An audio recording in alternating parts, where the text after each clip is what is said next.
Good evening, Greg here, burning both ends, burning on the back end of Tuesday, 11:52 p.m. Pacific. It is the 5th of February, 2019. January is gone. We are already into February. And tonight I want to light up a conversation about Fundraise Up, my side hustle. So really been in the grind just ever since the first of the year. Well, actually, maybe the second or third of the year after we got back from break. And just been head down, really haven't been posting as much. Just really focusing hard on this first quarter of the year. Starting to learn the sales cycle for Fundraise Up, so we're approaching large nonprofits, and we're starting to really refine our approach and our pitch. The best thing that I can say right now that everyone gets this is that Fundraise Up, we are the closest thing to Amazon one-click ordering, but for nonprofit online donations. Everyone seems to get that. And I did learn that I'm working on the ums. I did learn that Amazon patented their one-click ordering in 1999. Apple licensed it in, I think, 2001, and in 2017, the patent expired, and then a whole bunch of other folks jumped on the one-click ordering thing. I do wonder how they patented something like that, but I guess if you have the right set of lawyers, you can probably patent anything. So. But little fun fact about the one-click patent expiring. So thought that was really cool. And there's an And as far as the approach for Fundraise Up, so definitely looking for larger nonprofits. I'm really excited about higher education universities. A lot of fundraising goes on there.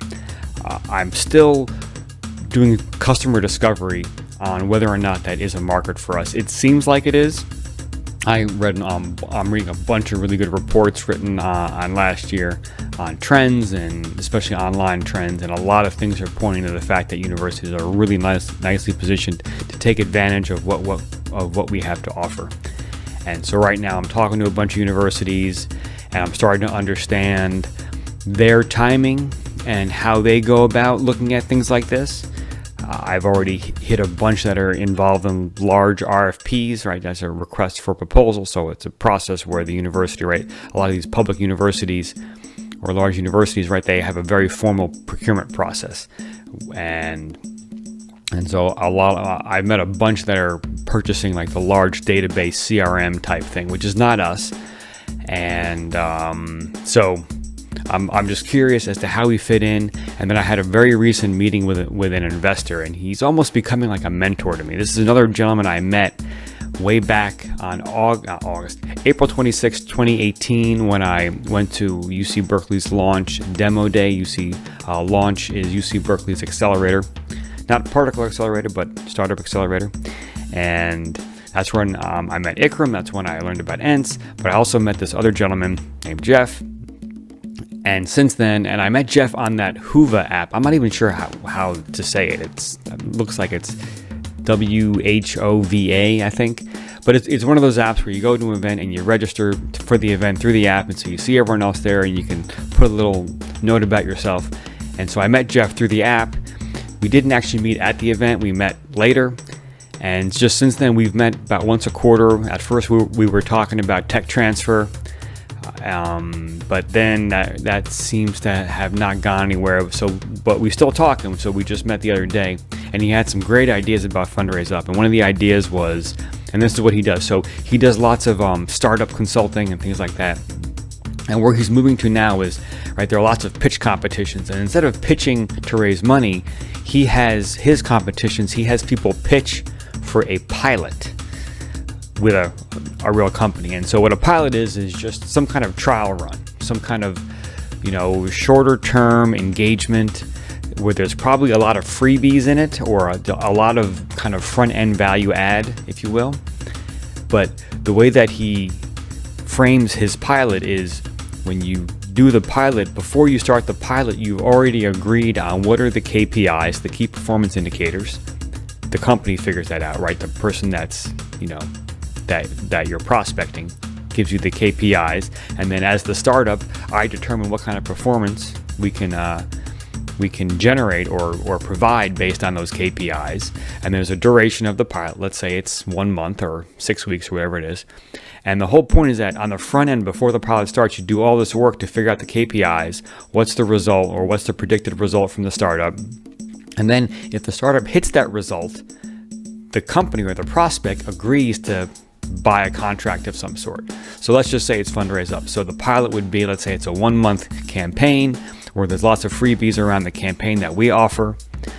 And then if we hit the ROI that let's say the university wants, I'm not sure what it would be, but let's say that we hit it, then they would agree to get into a 2-year contract with us.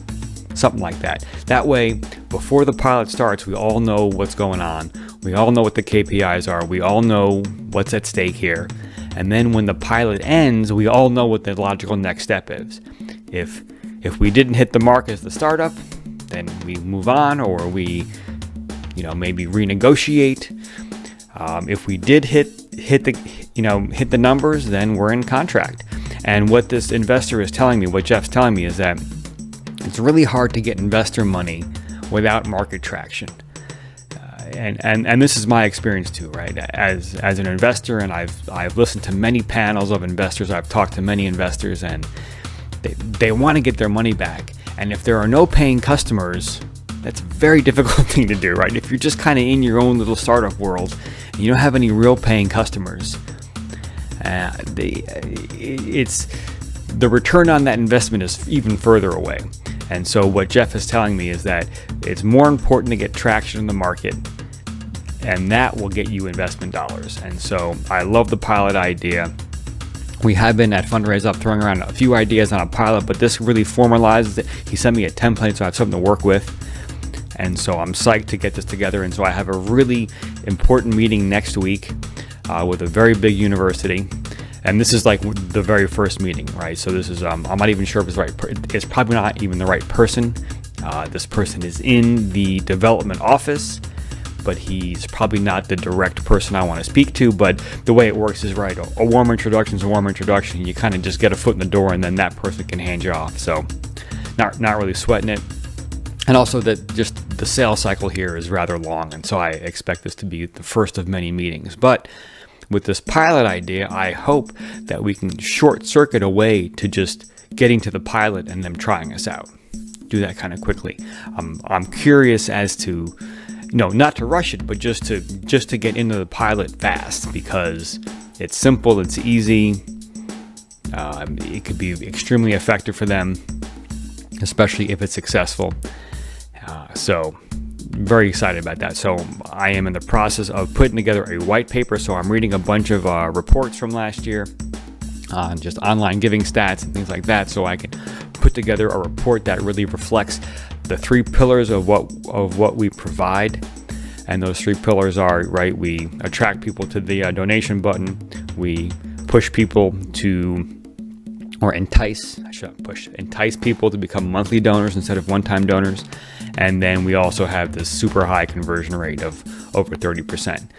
And so I'm looking to build a simple white paper that's around those 3 ideas. I'm getting a bunch of data to add, to kind of put some meat on the bones. I'm also going to put a bunch of references there, of course, all the stuff I read. So that way I have a nice value add, front end value white paper to hand to someone.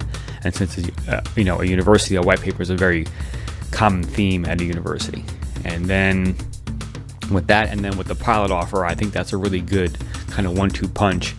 But I also want to go in, and this is what I want to get to next. I'm sorry, it's a little scatterbrained tonight, but just hang with me.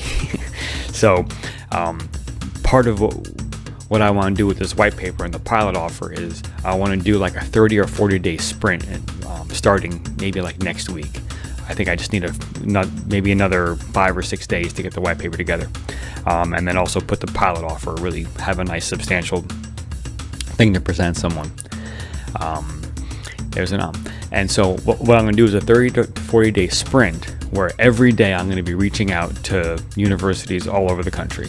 The beautiful thing about universities is all the development offices are publicly listed on their websites, and the contact information for almost all the people are right there. And so I can target these people directly. It will be like cold calling and cold emailing, but I'm going to do a numbers game. and I'm going to play the numbers. And if I can do 3 to 4 a day for, let's say, 40 days, that's 150 plus universities.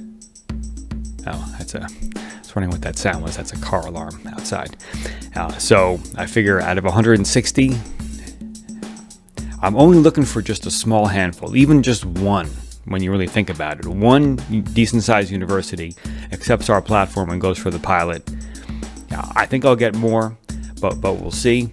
And then the way that I want to approach is not, hey, I'm selling you something. I'm going to do the classic I-Core. Remember the I-Core program that I took last summer, where it was all about customer discovery. And that approach was not, I'm trying to sell you something. It was, hey, we got this cool idea. You're an expert. We'd love to hear about your opinion. And that's how I want to approach these universities. Give them the white paper on the front end. Hey, we put this together. We think this is a lot of value. We have the startup. We had these ideas. You're an expert. We'd love to get your feedback on what we're up to in the industry, and just start the conversation like that. I think a lot of people would accept that conversation, and then not even sell anything. Not even push any, and mention the pilot, but not even mention it like as I'm selling this to you, but as we're putting this pilot program together, and then the early adopters will say, hey, I'm more interested in this. Can we get part of this pilot program? I'm looking for those people to kind of come forward. And then the way I also see it is I'm totally hitting this Gary Vee style, like long term, like.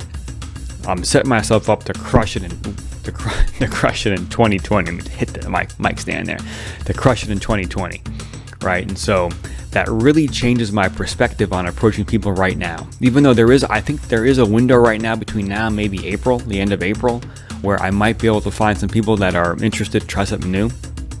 Maybe not. I don't know. There's an right there. So.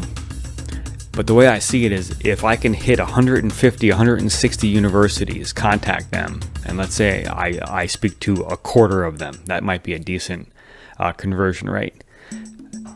Then I'm setting myself up for maybe 2020, them trying. Get in their product queue, in other words. So I think this is making sense. So anyway, so just to kind of recap everything. So 30 to 40 day sprint, like 3 to 4 universities a day. I want to do that Fire Builders thing again, just so that way I can just hit numbers. I'm going to approach them with this white paper with, hey, I'm just looking to do some market research, some customer discovery, and just mention the pilot program and nothing else, and set myself up for 2020. And so that's totally like a Gary Vee style of selling. It's a long-term vision. It's very soft sell, very much value add on the front end. So that's where we're at. And then part of this is I'm going to be going to this Case District 7 conference in Anaheim for 1 day. I'm going to hit it for 1 day. So I've been selling a bunch of stuff on eBay, and so my 60-day total is $1,513.75. So I'm going to definitely use some of that money for this conference, but it's going to be really cool because I get to buy a consultant ticket. And with that ticket, that gives me the right, the way I see it, to call everybody on their board of directors, on this Case District 7 board of directors, and then everyone on the conference committee. And this is about 20 to 30 people. They all work at universities. I'm going to do the same exact pitch where it's, hey, white paper, front end value, looking for some, with them it would be advice on, hitting the conference, like what do they think, and then I'll ask if any of them have time to just have a look at our startup and what we're doing, and if they can give me some feedback. Just very, very light and fluffy, very simple things like that. So that's part of this sprint. And so, like I said, Fire Builders, I'm going to get back in that program. That's that 30-day accountability program, and should be good to go. So apologize if this if this post is rather scatterbrained. I'm feeling scatterbrained, but at the same time, I feel really focused on this sprint, and I think it's going to be a really effective I'm going to learn a lot. This is like an I-core. I'm going to learn a lot in the next 40 days. So by the end of March, let's just call it that. By the end of March, I'm going to know a ton about universities and whether or not Fundraise Up is appropriate for a university. And the goal is to have, let's say, a half a dozen universities that have stepped forward and want to do the pilot program. I think that would be a killer result.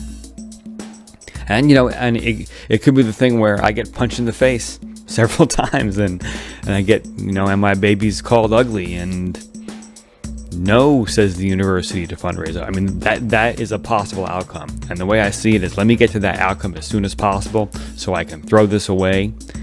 If that's the outcome, of course, I'm totally open it to being a killer outcome and being like universities would crush it. That's what I think, just based on what I've seen, based on what I've read, based on what we offer and university websites. I think what we have really lends itself to supporting their platforms. And I would say the biggest thing is that they have a very unique donor list that grows from the younger side.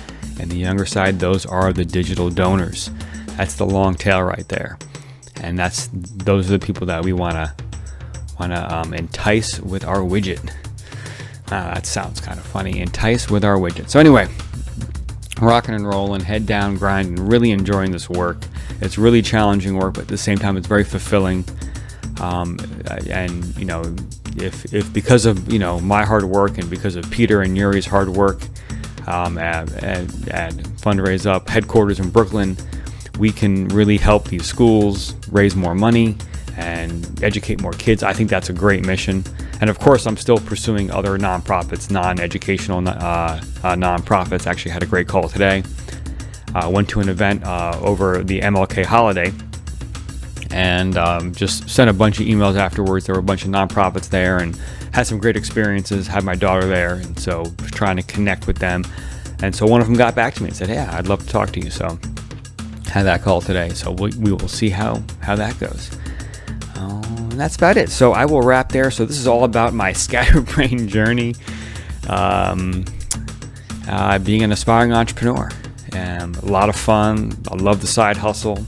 The 9 to 5 is going well too. So this is all about stuff I'm trying, stuff I'm tasting. So this next 40 to 50 days, I mean, it keeps growing. First it was 30 days, now it's 50 days. But I guess I'm giving myself maybe another 5 or so days to finish the white paper.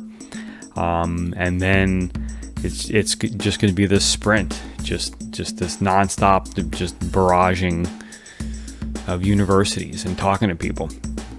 I think it's going to go well. And I'm also going to be looking for, the Twitter is going really well, by the way, as well. And on Twitter, I'm seeing a lot of influencers. And so I have a lot of people to DM and try to spark some kind of collaboration like I have with 2 other companies, one locally here in the East Bay and one in Colorado. So, and with that, I will sign off. So thank you very much for listening. I really appreciate it. Subscribe, comment down below. Ask me questions, give me feedback. If there's anything I can do to help you in your life's journey, please ask. I will do my best. Beat in the background is G Money, my alter ego. Oh, by the way, I met the bassist of my dreams the other night, this dude named Matt. So we're going to collaborate on some music. That's just a random little fun fact. But he was really into the beats and grabbed his bass and threw down some sweet bass lines. And so some stuff will be coming. Not anytime soon, but definitely this year. So yeah, Beat in the background, G Money, my alter ego. I write these beats. They're on SoundCloud. Let me talk faster. There you go. Check it out if you like that kind of thing. And look psyched to get some rest tonight. Wake up tomorrow, light it up, crush it, do great things, inspire folks, be kind. And I will check you in the morning.